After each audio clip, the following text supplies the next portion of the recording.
Hi, everybody. On today's Two on Your Side Town Hall, accusations of racial discrimination in the NFL. We're digging into that lawsuit from a fired coach that has turned race and hiring into a heated debate around the league. Plus, a new version of COVID detected in Western New York for the first time. We'll talk with a local researcher at the lab where it was discovered about what comes next.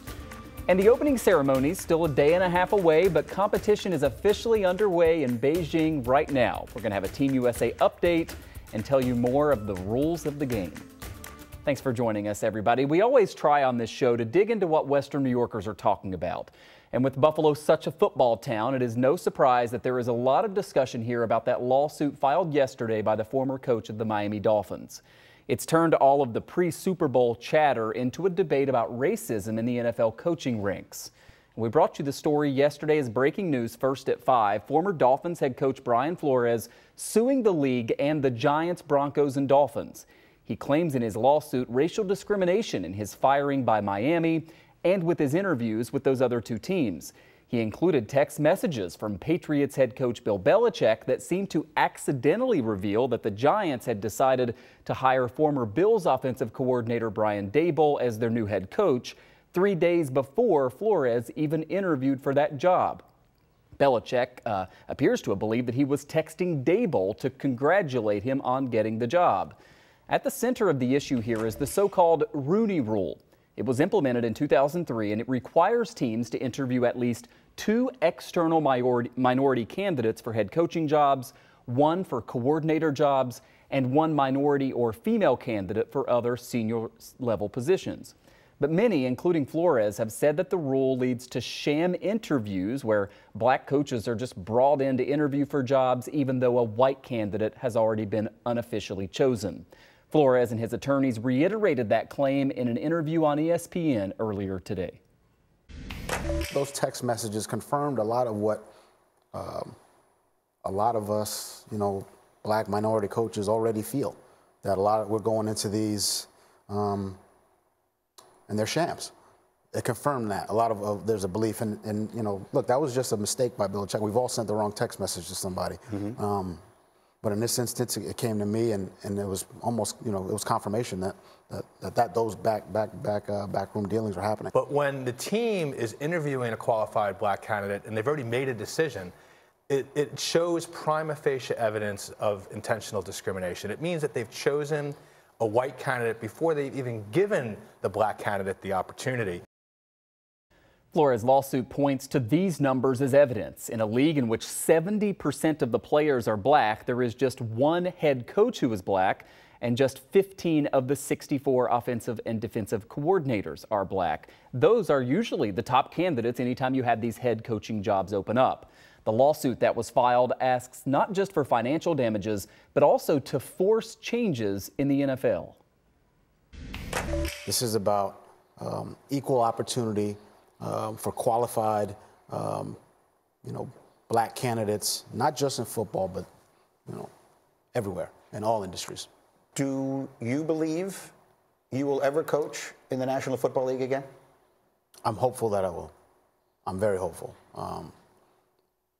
But I understand the risks of filing a lawsuit like this. But I am hopeful that I will. It's something I'm passionate about.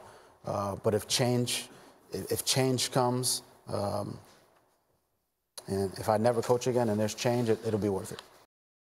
In response to this, the NFL released a statement reading in part, "Diversity is core to everything we do, and there are few issues on which our clubs and our internal leadership teams spend more time. We will defend against these claims, which are without merit." And let's welcome in right now Nellie Drew, director of the Center for the Advancement of Sport at UB's Law School and a professor there. It's so great to get your insight on all of this. The numbers that we just shared there paint a pretty clear picture about the league as a whole. Of course, individual teams are going to give reasons on why they hire someone or don't hire someone. They're never going to say that race was involved, yet this is where we end up right now. I want to start with you kind of looking at this lawsuit. How difficult is it to actually prove that discrimination happened as alleged? Seems like a tall task. It is absent what we call a smoking gun, right? Direct evidence that the reason for the decision was the plaintiff's race. And the numbers are certainly concerning. especially the fact that we are seeing a declining trend since a high point a few years back. The challenge, especially in this sort of a situation, and it certainly reflects society as a whole as we grapple with issues of inequality, is that a lot of this results from networking. So, we talk about coaching trees, and oftentimes there are familial connections within those trees, somebody's son or nephew or whatever. And by definition, that extenuates a problem that's been inherent in the system for quite a while. And there have been some efforts made to sort of provide for inroads in that.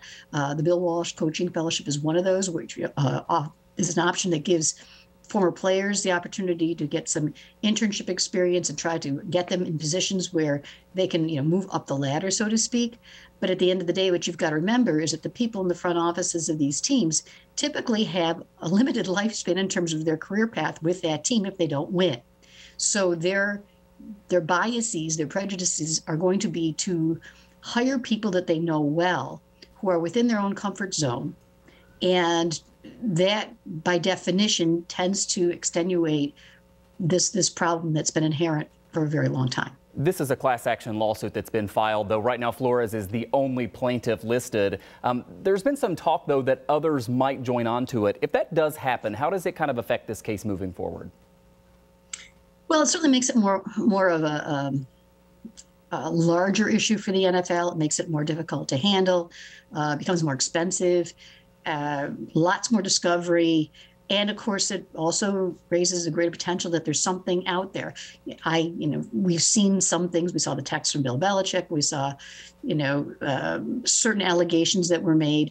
It's possible that, for example, the Cleveland situation, that there is another context in which the allegations are much more easily demonstrated to be true. And so that's a concern. The attorneys here say that the ultimate goal of this lawsuit is to change the NFL's rules to try to tie hiring to performance. If a case like this succeeds, though, if Flores succeeds, what can a court actually order in terms of changing how the NFL goes about this? So that's a challenge. I mean, typically, under private association law, private associations are not required to do anything other than follow very basic principles. They have to follow their own rules. They can't commit fraud or illegality. All right. And generally speaking, when you join a private association, you're bound by what they do.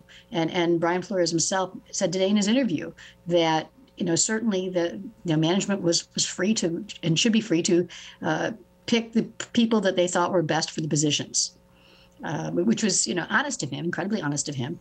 Unfortunately, it doesn't move the ball forward. So I'm not so sure that the objective is to change the rules. What I heard his counsel say was that it's imperative upon them to change the hearts and minds of the people in the positions to make the decisions. And that's a much more difficult proposition. I think what we've seen is that the imposition of rules in and of themselves don't necessarily get to their desired result. Separate from the discrimination allegations that we've talked about here, Flores claimed that the Miami Dolphins owner also offered him $100,000 per loss back in 2019 to, try to get the Dolphins a better draft pick. He says that he turned down that offer, but it's something that's undoubtedly going to be investigated by the league. I mentioned to you, I think it's shocking, but maybe not surprising to some people who thought maybe some of this stuff was happening. Given all the money that's involved here and all the stakes that are involved, is an allegation like that something that could also garner trouble outside of the NFL? Could there be outside entities that come in and investigate something like that? So that's something I would be concerned about, especially with the advent of sports betting. The whole point, and this gets us into the idea of the integrity of the league shield, right? The idea that the outcomes are not predetermined, and that the rules are the rules, as much as we here in Buffalo who really don't like the overtime rule right now, right? That's the rule, and everybody has to play by it. So to the extent that, and we've seen it in varying contexts, the least concerning of which is perhaps a team that's bound for the playoffs might sit some of its, first-string players in an attempt to provide them with some protection before you head into the playoffs for the last of the regular season games. That's kind of skirting the edges a little bit. This, of course, is far more blatant.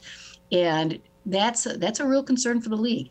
And of note, I would suggest that while there's nothing in the NFL Constitution and bylaws that quote unquote prohibits tampering, as in thou shalt not tamper, there is in the personal conduct policy an obligation for clubs and players. It does not specify who in the club. It doesn't say coach. It's for clubs and players to have an affirmative obligation to bring forward any information they have that suggests that the policy is being violated. And again, one of the tenets of the policy is anything that would affect the integrity of the game. So the question arises then, well, then why didn't Brian Flores or Hugh Jackson bring that information forward while they were still employed in the circumstances that they were employed in? And by the way, the policy also forbids retaliation against employees who, are affirmative in their obligations, discharging their obligations under the policy. Yeah, there are so many angles to this story. We could probably talk about it for the whole half hour here, but we'll have to leave it there for now. We'd love to have you back, though, as this proceeds. Professor Nellie Drew is director of the Center for the Advancement of Sport at UB's Law School. Thanks so much for your time. Thank you. And more from this story is ahead tonight on NBC Nightly News. Flores talks with Gabe Gutierrez about the lawsuit and the fallout. That's ahead at 6:30, right after Channel 2 News at 6.